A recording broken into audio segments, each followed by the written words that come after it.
Soy la doctora Fernanda Lucía Hernández del consultorio virtual de Noticias Caracol. Recuerden que tenemos una cita siempre, todos los días, aquí en www.caracoltv.com. Un clic más cerca de ti. Dirige Darío Fernando Patiño. Conduce Jorge Alfredo Vargas. Buenas noches, un saludo muy especial para nuestros televidentes dentro y fuera de Colombia que nos siguen a través de Caracol Internacional y de nuestra página de internet www.caracoltv.com. Esta noche con un programa especial y muy diferente. Hoy no tenemos periodistas invitados, tenemos a dos muy buenos entrevistados, entrevistándose mutuamente. Dos personas que estuvieron privadas de la libertad por más de 7 años y que nunca habían tenido la posibilidad de conversar. Tienen mucho que decir y que decirse. Darío Fernando Patiño les creó este encuentro.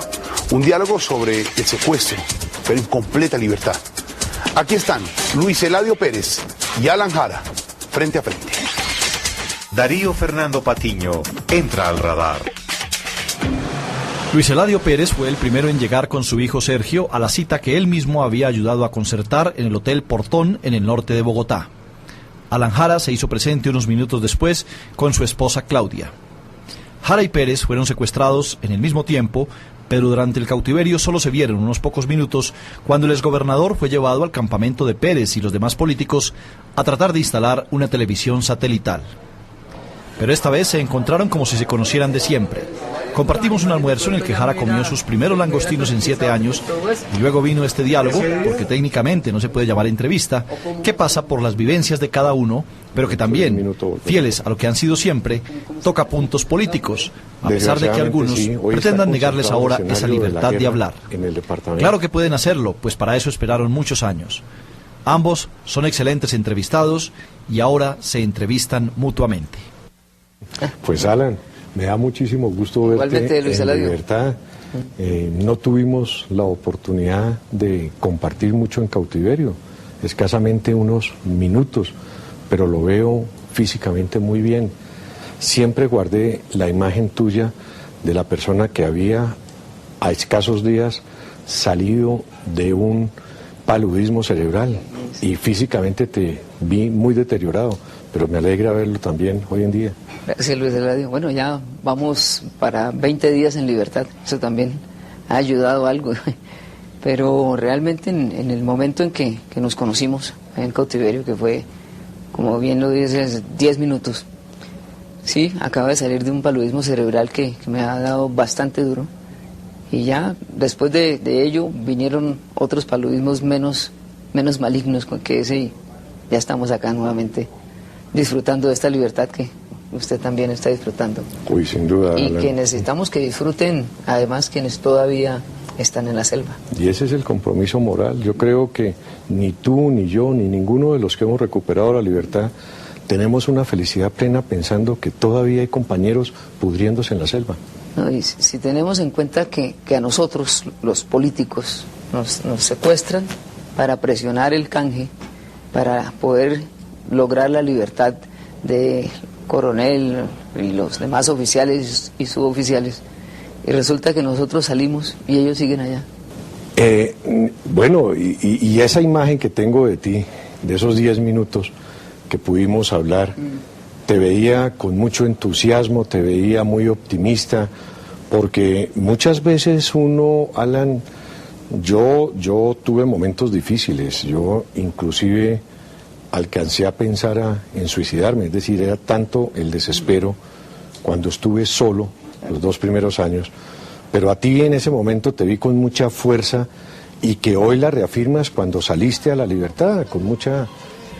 Es que realmente en ese momento, a pesar de las dificultades de salud que había tenido yo cada día siempre lo afronté con la convicción de que esa noche podía estar comiendo en mi casa. En una frase que yo repetía todos los días: esta noche puedo estar comiendo en mi casa. Y vivía cada día el secuestro, solo uno a la vez.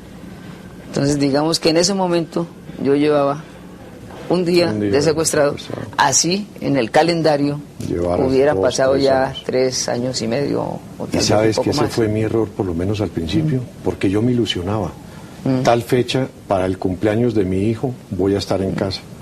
para celebrar el aniversario de matrimonio con Ángela, mi esposa, No, voy a estar en casa. se vuelve uno La loco con próxima eso. Navidad voy a estar en casa.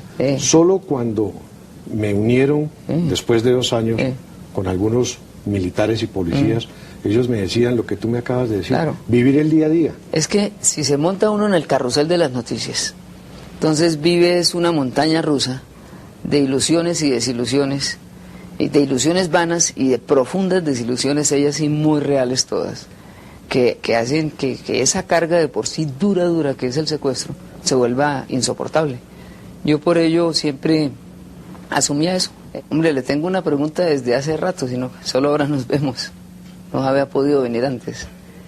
Yo lo escuché decir que el tema de convivencia había sido muy difícil y que prácticamente hubiera sido preferible estar solo. A mí me parece eso terrible. No fue lo que yo viví. ¿Qué pasó? Yo no tuve una convivencia agradable. Muy seguramente los propios compañeros de convivencia tampoco la tuvieron. De hecho, algunos lo están manifestando en estos días. Está muy de moda esa manifestación. De manera que en aras de uno, lo mínimo que aspira en un secuestro, aparte del drama propio, es tener un viso de tranquilidad. Pero si frente a una amenaza de un fusil las 24 horas, encadenado a un árbol las 24 horas, existen unos problemas de convivencia que hacen aún más desagradable ese ya de por sí infierno al que uno está sometido, pues sin duda no lo desearía para ninguno, y esas han sido mis apreciaciones. Sé que tú no tuviste esa vivencia, tú tuviste una convivencia muy agradable. Yo fui el primero de los políticos en ser llevado al grupo donde estaban los militares y policías, y desde la primera noche que me llevan allá, yo realmente me sentí en una muy cálida acogida. La condición humana de ellos, extraordinaria. Me enseñaron a llevar ese día a día. Pude con ellos montar la famosa escuelita de la selva y logramos robarle horas y horas y horas al secuestro, bien con la educación, bien con recreación, bien con historias, etcétera. Y para mí hubiera sido muy difícil sin ellos. Realmente me sorprendió ese sin duda, suyo. sin duda, y lo felicito. Y siento envidia de la buena que haya tenido esa convivencia. Yo los 2 primeros años de mi secuestro los pasé solo, con muchísimas dificultades, Alan, con muchísimas. Terminé, como decía Oscar Tulio Liscano, hablando con los árboles, pero estaba relativamente tranquilo. Llegar a una convivencia de 24 horas todos los días durante tantos meses y años, con personas que de pronto, desde el mismo momento en que nos conocimos, no se generó empatía, vivir dificultades en forma permanente, vivir egos, vivir resquemores, vivir rencillas, todos los días para mí. Pero me fueron creó... más con los políticos o con los policías y militares. No, en general fue la convivencia. En general la convivencia. Yo no quiero hablar de nombres propios ni hacer referencias. Y yo aquí sí se lo confieso. Realmente con que más dificultades tuve fue con los políticos. Pues, con los militares y policías hubo 1 o 2 excepciones. Con los políticos fue al contrario. ¿sí? Una o 2 no hubo dificultades. Con algunos políticos, porque yo no tuve la oportunidad de estar contigo. Con los que conviví, claro. Por supuesto, claro, sí. y es lamentable. No, ni con Luis Eladio ni con Ingrid estuve es lamentable nunca, que eso haya sucedido. Yo tampoco puedo generalizar que fueron con todos los militares y policías, ¿no? Si tú las tuviste allá, yo también las tuve acá. Sí, Lo que pasa es que tú tal vez has sido más prudente en no manifestar y prefieres guardar el buen recuerdo. Yo también. Yo he querido guardar el buen recuerdo, pero dentro de mi vivencia, dentro de mi experiencia, me parece que es justo reconocer que hubo dificultades en la convivencia. Sí, claro. No, sin duda. Las tiene uno en el hogar. Imagínese. Las tiene uno en su familia, con sus padres. Y a propósito de eso, ¿cómo te ha ido con Claudia? Excelente. Y con Alan Felipe. Me preguntaban si era muy difícil y que cómo había sido ese proceso de adaptación de la selva a la ciudad. Y yo decía, no, uno llega a donde lo aman, a donde lo rodean del calor del hogar y de los amigos, y no le dan sino cositas ricas. Eso es muy sabroso. Yo estoy muy amañado. Pero estos primeros días, espérate y verás que pase el primer mes y ya tienes que empezar a responder por el arriendo, por las cuentas, por las tarjetas de crédito. Yo le dije ya a Claudia, haga de cuenta que yo no he llegado. Todos los recibos que llegan a la casa y ahí viene la dificultad. Yo también he tenido una luna de miel espectacular con Ángela, pero sin duda cuando ya empieza uno a asumir las responsabilidades, que de hecho nuestras señoras las tuvieron que subir, a veces uno diría, hombre, por lo menos en la selva nunca pagábamos cuentas, el agua era gratis, luz no nos preocupábamos porque jamás hubo. No la había, sí. ¿No? Y por la comida, bueno, el arroz y el frijol, y el arroz y la lenteja. Y la sopa de todito. Y la sopa de todito, ahí de alguna manera se soportaba. Sí. ¿Qué recuerdos tienes de esa comida en la selva? Yo no sé si es la mente la que lo lleva a uno a recordar ciertas cosas y a preferir dejar a un lado otras. Pero, por ejemplo, yo recuerdo la comida tan exótica, si se puede decir, que pude probar allí, comer tigre, pero tigre de verdad, es más grande que los que llevaban los circos a Villavicencio, o comer mico, raya, cachirre, pavas, paujiles, toda clase de animales, además de los más comunes, que digamos, un cerdo salvaje, ¿sí? O saínos, o danta, hasta venado y lapa, que es muy sabroso y que en el llano se suele comer. Claro que después de una tarde de venado, pues venían 30 días de arveja y lenteja, pero... ¿Sintió hambre? No. ¿En la selva, en alguna oportunidad? No. ¿Nunca tuvo hambre? No, porque pues había muchas oportunidades en las cuales yo no comía lo suficiente o prefería no tomar el almuerzo o el desayuno o la comida, pero no, el hambre no me ha mortificado ni en la selva tuve esa sensación, no hubo mayores. Caramba, estuvimos como escenarios diferentes. Nosotros sí aguantamos hambre. Y en una oportunidad, fíjate, en una marcha que coincidimos contigo, sí, al final nos tocó comer mico del hambre. Sí. Y sabes, yo no sé, ¿tú alguna vez en tu vida has sentido hambre? ¿Has tenido hambre? Claro. ¿Y eso te ha permitido comprender el hambre de los guerrilleros? ¿Que ven en la guerrilla una opción de vida? Más que eso, lo que he visto después, ya en mi vida política, en mi vida pública, en el llano, me permite a mí aseverar de que evidentemente muchos buscan esa opción como opción para comer, lo cual es terrible. Una sociedad que no solo no está en condiciones de garantizarles un mínimo a sus ciudadanos, sino que ni siquiera hay la posibilidad de que un grupo de población acceda a la comida, y que para ello tenga que recurrir a grupos extremos armados de derecha o de izquierda, realmente es algo que hay que derrotar en este país. ¿Y cómo se derrota? ¿Desde el punto de vista militar? No, es que el hambre no se acaba desde el punto de vista militar. A la guerrilla la han golpeado mucho, yo ya lo decía, pero en la medida de que haya unas condiciones que lleven a unos jóvenes y colombianos y colombianas a que su opción sea entrar a la guerrilla, pues va a ser muy difícil acabarlos. Vivir en la guerrilla no es para nada fácil. Usted pudo apreciar que la vida del guerrillero en sí, del guerrillero raso, es casi que peor que la que sufríamos los propios secuestrados. Claro, pues las condiciones son más duras incluso, salvo que ellos allí están voluntariamente y nosotros en contra de la voluntad, y esa pequeña diferencia abre un mundo sin duda. En la distancia, pero sin duda las condiciones no son fáciles. Cualquiera de ellos, si tuviera una opción distinta, yo creo que no hubiera optado por esa alternativa. Yo creo que esas son las experiencias que a uno le quedan en esto, después de haber sufrido eso. Pero bueno, Alan, ¿tú qué opinas de Pastrana? ¿Tú no crees que Pastrana tuvo una inmensa responsabilidad en todo este proceso?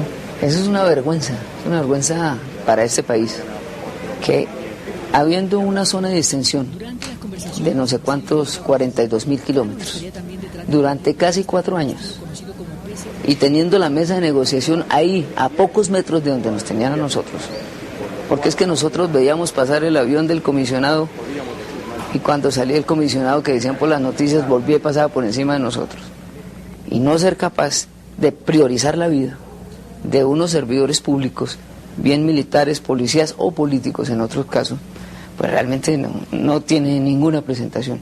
Yo creo que esa circunstancia que se dio fue lamentable, pero no fue la única.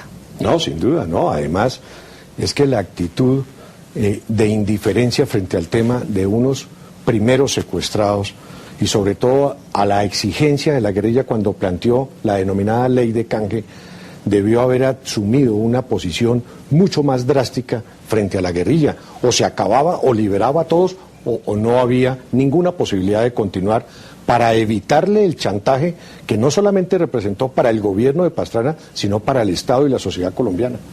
Claro, porque es que los primeros policías y militares que son secuestrados o tomados prisioneros, como mencionan ellos, fueron en el año 98. Inclusive Moncayo y Erazo son del año 97, diciembre del 97, alcanzan a ser del periodo del presidente Samper. Y de ahí empieza a pasar los años y los años y los años, y se acaba el gobierno de Pastrana y se acaba la zona de extensión, y viene el primer gobierno de Uribe y vamos en el segundo gobierno de Uribe. ¿Y qué ha pasado con las personas que están allá? Yo diría que ni siquiera es indiferencia, es más grave que eso, y es una omisión total frente al tema de la vida, de priorizar la vida, que para mí es la razón de ser del Estado. Pero para llegar a ese caso de omisión, ¿no será que la fuerza pública o las Fuerzas Armadas ejercen una demasiada presión frente a los gobiernos? ¿Será que el avanzar en un acuerdo humanitario o en una salida política o negociada indicaría una debilidad absoluta de la fuerza pública que no ha sido capaz de rescatarlos o traerlos con vida a la libertad durante 11 y 12 años? No, y que ni lo intenten, porque los hacen matar. Sin duda, sin duda. Pero fíjese que hoy cuando se habla de la seguridad democrática, que la he vivido y la he comprobado y reconozco los grandes avances que en ese campo se han dado, poder viajar Bogotá-Villavicencio, Villavicencio-Bogotá en horas de la noche sin ningún temor, sin duda es algo que nadie podría negar. Esos mismos avances, esa misma consolidación de la seguridad democrática y la modernización del ejército y la posibilidad de transporte y todo lo que se ha logrado, eso es lo que permite hacer el intercambio. Pues la única explicación que tendría uno es que es demasiado débil la propia seguridad democrática, porque por ejemplo, frente a unos inamovibles que se plantearon en su momento, el despeje de Florida y Pradera por parte de la guerrilla, si era fuerte la seguridad democrática o si es tan fuerte, ¿cuál es el temor a despejar durante 45 días a sabiendas de que en un lapso muy corto de tiempo se podía recuperar? O se estuviese pensando de que pudiera ocurrir con los 42.000 kilómetros del área de El Caguán, que escuchamos al general Tapias, usted y yo en cautiverio, diciendo que en 48 horas quedaba recuperada la zona. ¿Asumían el control? Y usted y yo dormimos y vivimos durante mucho tiempo en esa zona y hasta ahora no se ha recuperado esos 42.000 kilómetros. Pero digamos que el momento es diferente.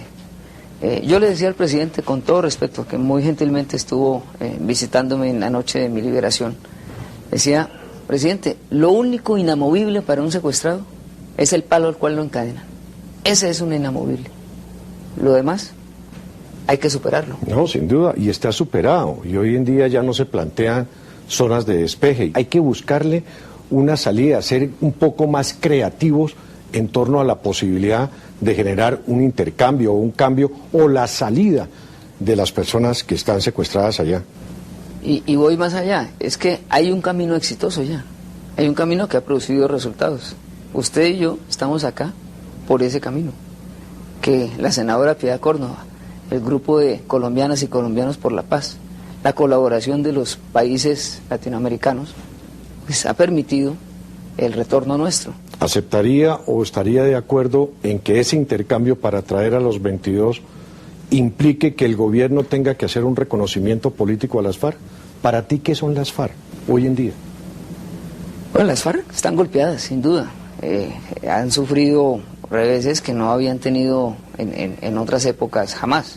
Pero las FARC, lo dije el día de mi liberación y lo reitero, y las FARC no están derrotadas. Las FARC son un grupo que tiene una capacidad de abastecimiento, de movilización, de control de determinadas áreas e incluso de poder tener durante tantos años a estas personas. Yo creo que Uribe cometió un inmenso error cuando rompió la posibilidad de la mediación o intermediación después de la Operación Jaque. Colombianos y colombianas por la paz pueden ejercer ese papel de mediación y crear la confianza entre las FARC y el gobierno para poder avanzar no solamente en la liberación, sino lo que tú dices, en una cuota inicial a un proceso de paz serio y duradero. Tiene que hacerse porque simplemente no podemos quedarnos cruzados de brazos ante la circunstancia que se está viviendo. Y para superar esos factores que generan la violencia, ¿lo veo a Alan en el Congreso? Cada día trae su afán. Mi afán hoy es este, mire. A mí no me eche ese cuento. El intercambio humanitario sin ya. Sin duda, eso es lo primordial. Esta es la prioridad. Pero tiene que tener escenarios políticos. ¿Y su merced? En las mismas. ¿Qué es en las mismas? Mire, Alan, trabajando en política, si este país, todos sus habitantes, o por lo menos las personas que están en capacidad de votar, participasen en política, otro fuera Colombia. Pero vemos que aquí se ha intronizado una clase política con base en unas prebendas y consigue un electorado cautivo y se mantiene un ritmo electoral que no ha variado. Ojalá todos lo hiciéramos. Ojalá todos lo hiciéramos. Me gustaría participar y de hecho vengo propugnando que una de las soluciones para afrontar el grado de polarización que tiene este país es una línea de centro en un movimiento que convoque a los colombianos en ánimo de pensar en la reconciliación nacional, en la reconstrucción del país. Yo quiero verme en ese escenario político, pero hoy lo veo con corbata roja. ¿Eso me indica una dirección clara? Imagínense que yo fui secuestrado en el 2001, fui liberado en el 2009. Revisé los estatutos del Partido Liberal y eran los mismos.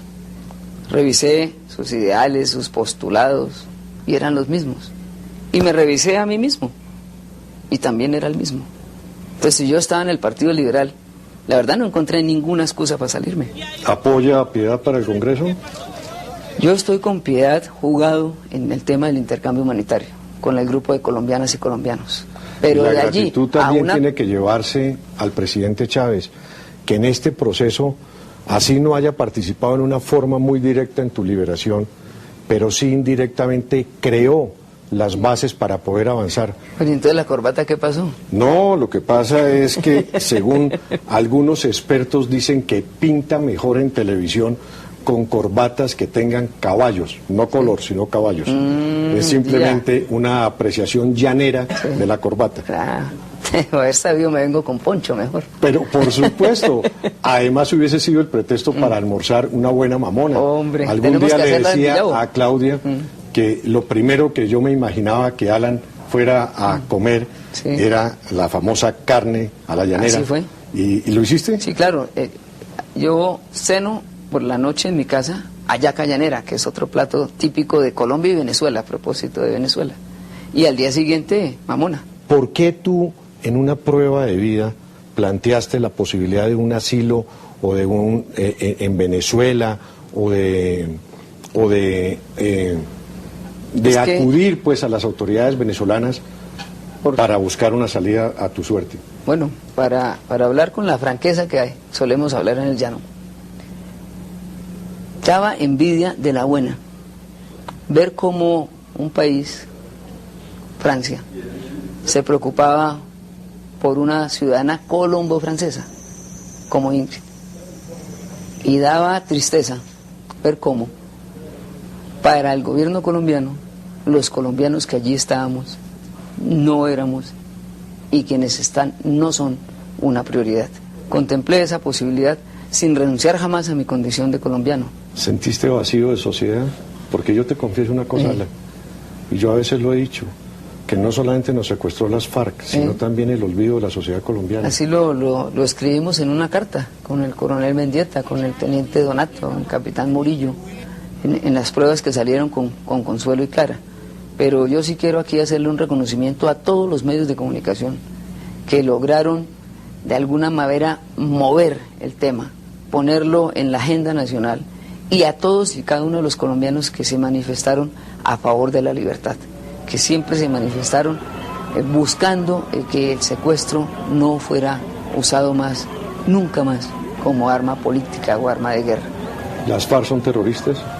Las FARC cometen actos terroristas, eso es innegable, o sea, eso sería pretender tapar el sol con un dedo. Pero las FARC también cometen actos políticos. Y yo considero que la liberación de nosotros es un acto político de las FARC. Y creo que hay que buscar que las FARC deje de cometer actos terroristas y cometa actos políticos, porque la política y la violencia y las armas son incompatibles.